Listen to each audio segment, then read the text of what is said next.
Hello বন্ধুরা, আজকে তোমাদের সঙ্গে আমার পাপার স্নানের ভিডিও শেয়ার করলাম। দেখো আমার পাপাকে কি করে আমি স্নান করাই। ওকে কিন্তু মাথার মধ্যে শ্যাম্পু দিয়ে দিচ্ছি, আর সাবান ওকে গায়ে দিইনি, সেই শ্যাম্পু দিয়েই ওর কপালের টিপটা উঠিয়ে দিলাম আর ওর মুখে গায়ে ওটা দিয়ে মেখে দিলাম, যাতে শরীরের নোংরাটা কেটে যায়। আর যে গরম পড়েছে এখন, সারা শরীর ওর ঘেমে থাকে, আর ও কিন্তু প্রচণ্ড ঘামে, যার কারণে ওর সহজেই ঠান্ডা লেগে যায়।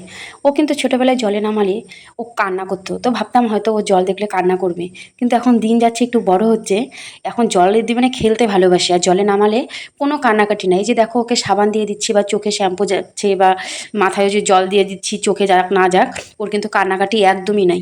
ও চুপচাপ স্নান করে, ওকে কিন্তু আমার স্নান করাতে কোনো অসুবিধাই হয়নি। বাড়ির লোক তাই বলতে থাকে যে হচ্ছে ওকে যখন স্নান করাই না করাই কখন কেউ বুঝতে পারে না। এমনিতে দুষ্টুমি করলে ও কিন্তু এদিক থেকে খুব শান্ত। তোমরা দেখতে পেলে ও কিন্তু স্নান করতে করতে দাঁড়াই পড়লো, এভাবে ওকে বসানো যায় না। ও কোলেও যদি থাকে এভাবে করে বেশিক্ষণ বসে থাকে না, ও কিছুক্ষণ বসে সেখান থেকে দাঁড়ায় পড়ে। ও এখন বসতেও চায় না। ও কিন্তু বসাটা একটু আগেই শিখেছে। অন্যান্য বাচ্চারা 5 মাসে হয়তো বসা শেখে না, কিন্তু ও কিন্তু ভালোভাবেই বসতে পারে।